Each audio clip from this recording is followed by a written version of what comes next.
I think it was maybe a combination of things that I might have attributed to hearing loss, putting more and more pressure on daily life.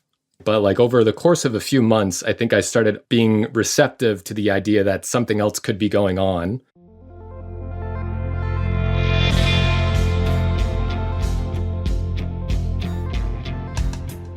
From the Understood Podcast Network, this is ADHD Aha, a podcast where people share the moment when it finally clicked that they or someone they know has ADHD. My name is Laura Key. I'm the editorial director here at Understood. And as someone who's had my own ADHD aha moment, I'll be your host.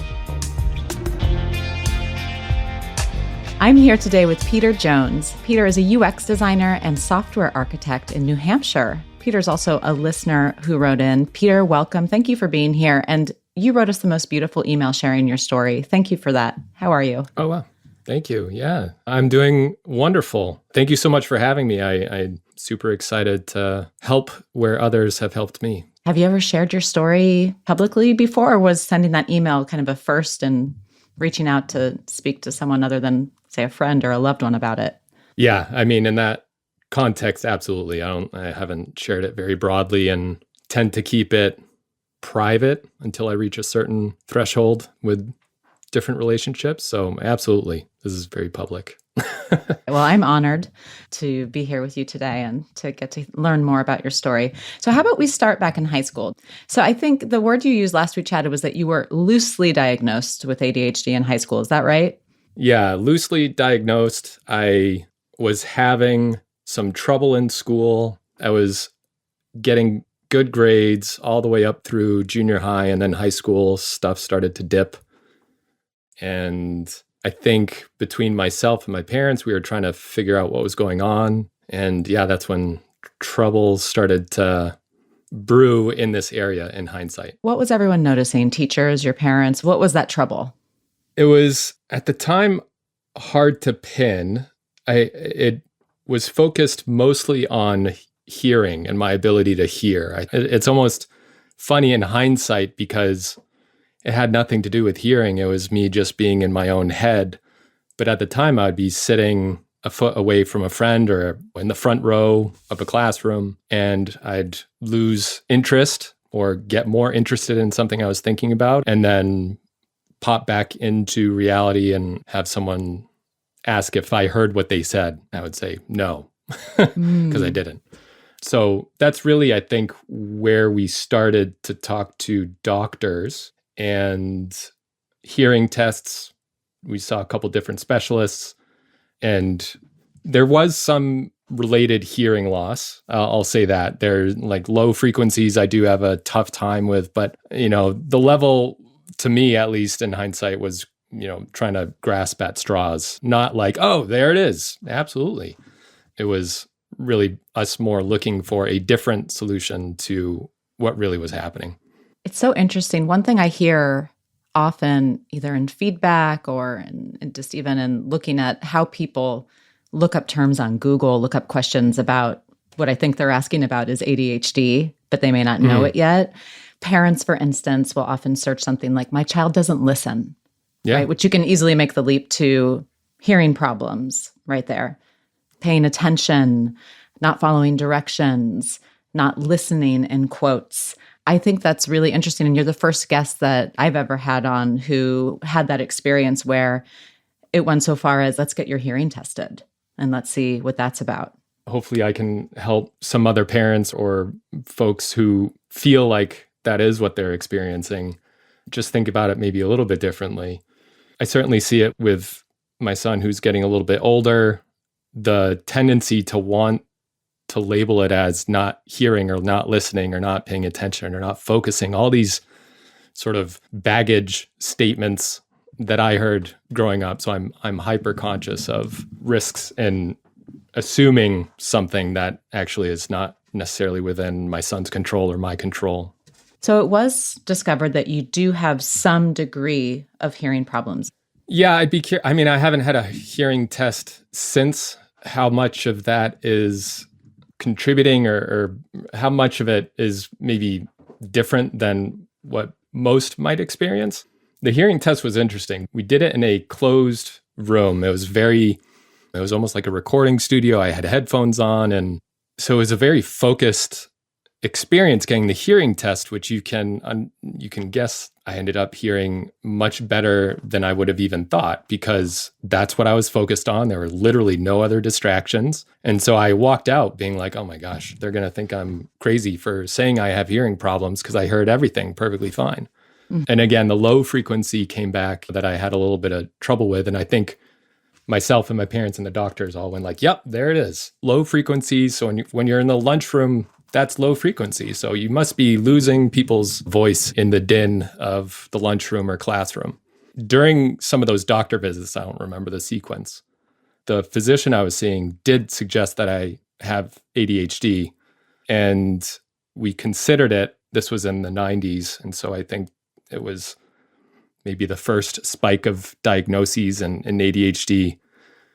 And I think both me and my parents were reluctant to almost adopt that as an identity and just latched on to that. That's what I was going to ask you. It sounds like, so you knew even in high school that while you were having these low frequency difficulties, so maybe it was affecting some of your listening skills, your hearing skills, but you knew that wasn't the root of the issue for you, number one, is what it sounded like. And let me just confirm that before I move on.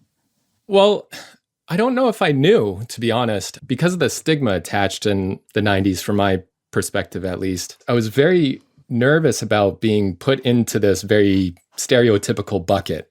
So I don't know that I admitted to myself even. I think I also latched on to this, it must be hearing. I have a hearing problem. That was my refrain all through college. I'm sorry, I have a hearing problem, so sometimes I can't hear you even if you're talking straight to me. Did it feel safer to say I have a hearing problem than to consider that I have ADHD? Yeah, absolutely. I think I was much more willing to latch on. I mean, I was like a freshman, sophomore in high school, I think. You're trying to figure out what your identity is. And I think especially when you're that age, you think that, or I thought in retrospect, identity was one dimension. And so if I'm ADHD, then it means all of these things as well. It means that, I wouldn't say that I thought this specifically at the time, but I think this was my fear, that if I have ADHD, then there's only so much that I can do, or there's only so much success I can have in school and beyond. And I'm going to struggle if I have this. And so I think I was probably desperate to hold on to something else that felt more mechanical, maybe. That felt more, oh yeah, this just gets in my way sometimes, and very simple black and white. Yeah. Yeah, I hear you. And this is not to say that people in the deaf community, that people who are hard of hearing don't face enormous amounts of stigma and discrimination.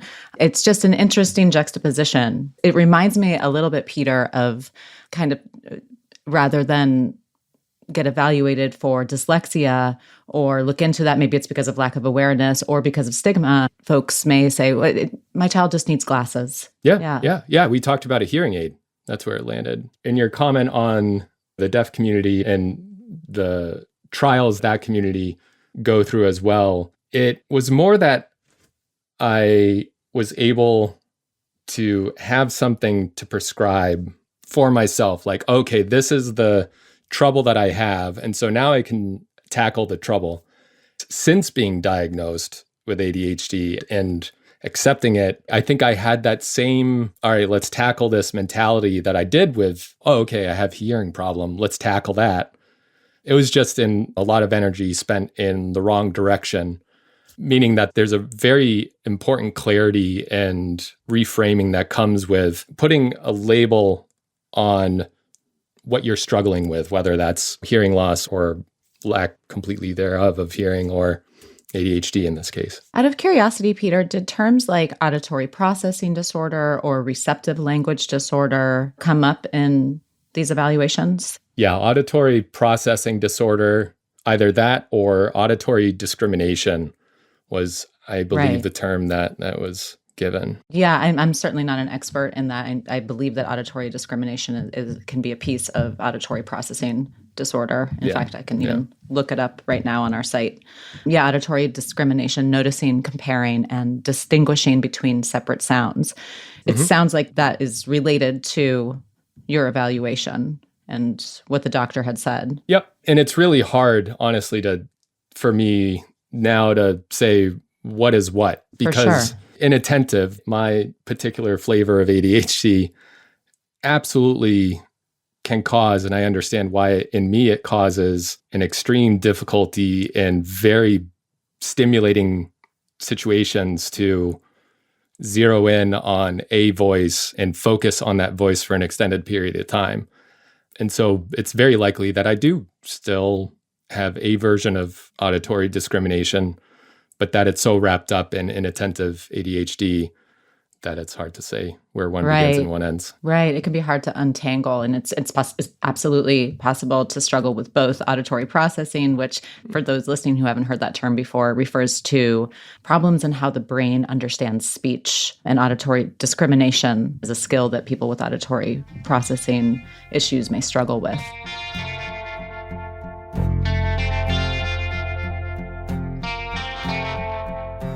In your 30s, you did revisit this idea of an ADHD evaluation. So should we jump to there? So fast forward from high school into my 30s, married, have kids. I think this has been on the show, common occurrence where, more and more responsibility is being given to you either through work or family.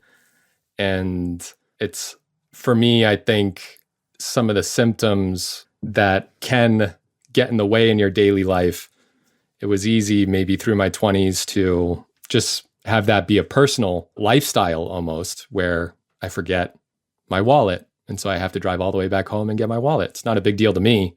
But if I have a family in the car with me and that happens, it's a bigger thing. Is it fair to say that as you got older, you started to notice more potential ADHD symptoms that were not completely unrelated to, but maybe adjacent to things like trouble following directions or listening? And I'm putting that in quotes.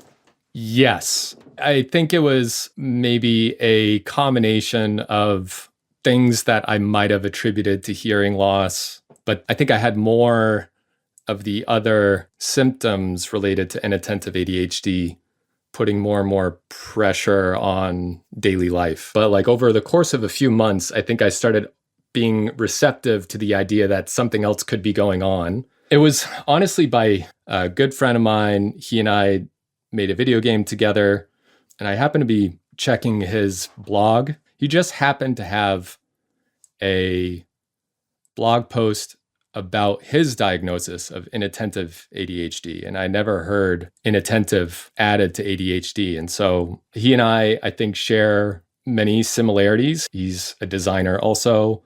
He's still in the games industry, very artistic, very creative. And so reading through his journey to discovering that he had ADHD and what he did about it, his choice to try medication and its positive effect for him, that was very pivotal, honestly, for me. And if he's listening, I thank him. It was just a huge moment for me. So I appreciate it, Kyle. Shout out, Kyle. And that's what we're doing right now, Peter, honestly. I mean, I was going to ask, and this would be helpful to listeners who maybe are like, what's going on with me? What were some of these inattentive behaviors specifically? The true aha was the clarification that at least he made and that I then followed up and read through was inattentive being more hyperactivity in your mind and in your imagination.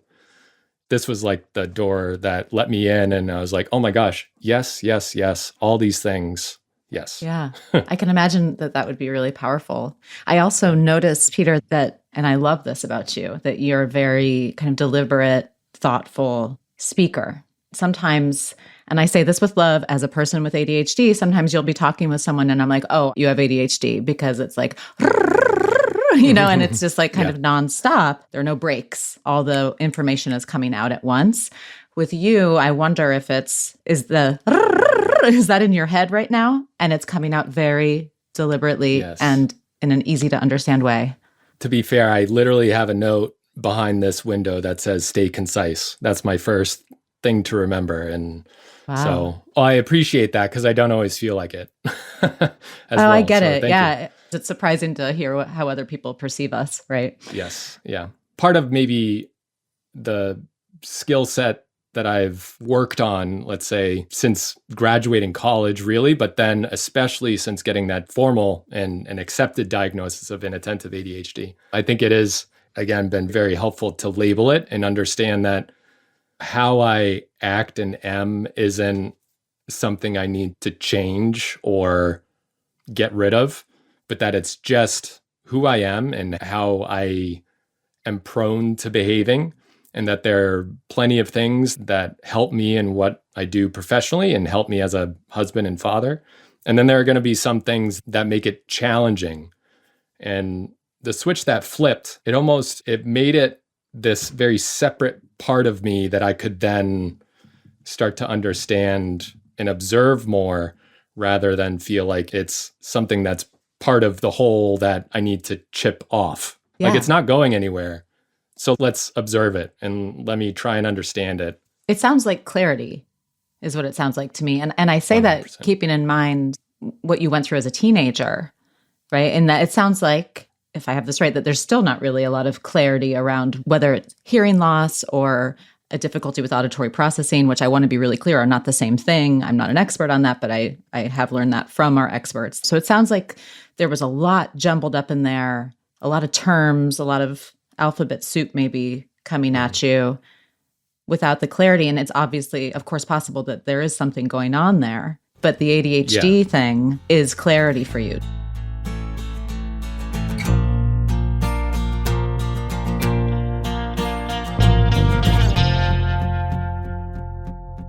I want to read something that you had in your email that I thought was really beautifully stated.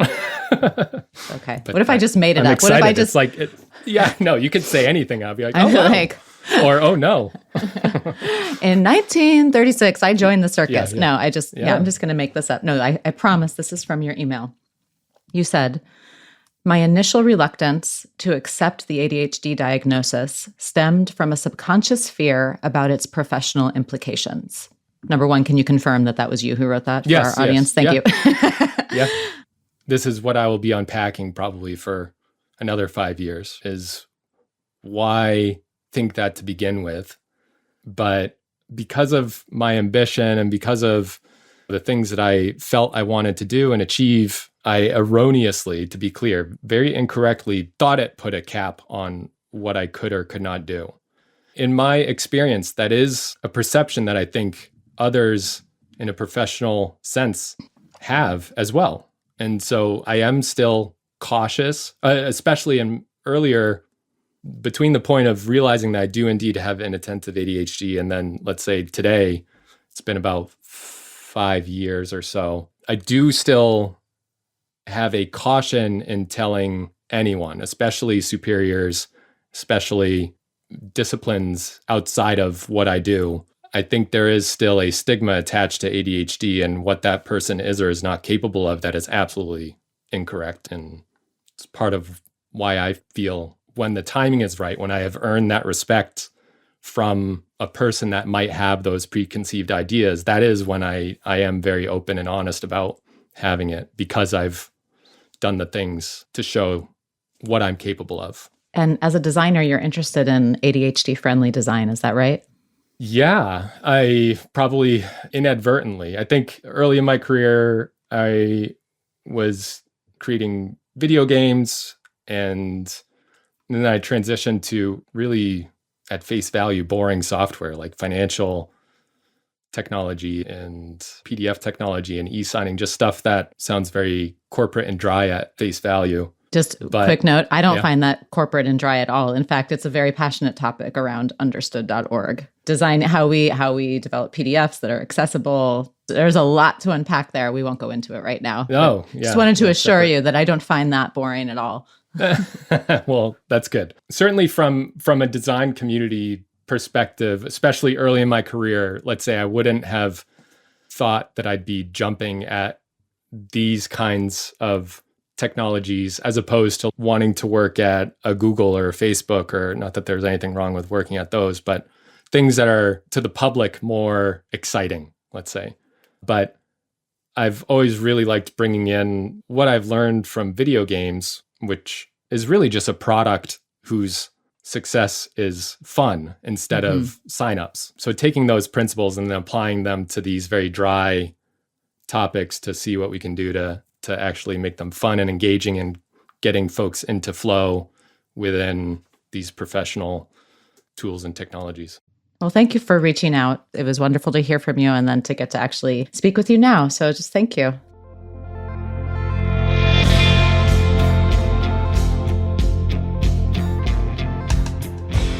You've been listening to ADHD Aha from the Understood Podcast Network. If you want to share your own aha moment, email us at adhdaha@understood.org. I'd love to hear from you. If you want to learn more about the topics we covered today, check out the show notes for this episode. We include more resources, as well as links to anything we mentioned in the episode. Understood is a nonprofit organization dedicated to helping people who learn and think differently discover their potential and thrive. We have no affiliation with pharmaceutical companies. Learn more at understood.org/mission. ADHD Aha is produced by Jessamine Molly. Say hi, Jessamine. Hi, everyone. Brianna Berry is our production director. Our theme music was written by Justin D. Wright, who also mixes the show. For the Understood Podcast Network, Scott Koshira is our creative director, Seth Melnick is our executive producer, and I'm your host, Laura Key. Thanks so much for listening.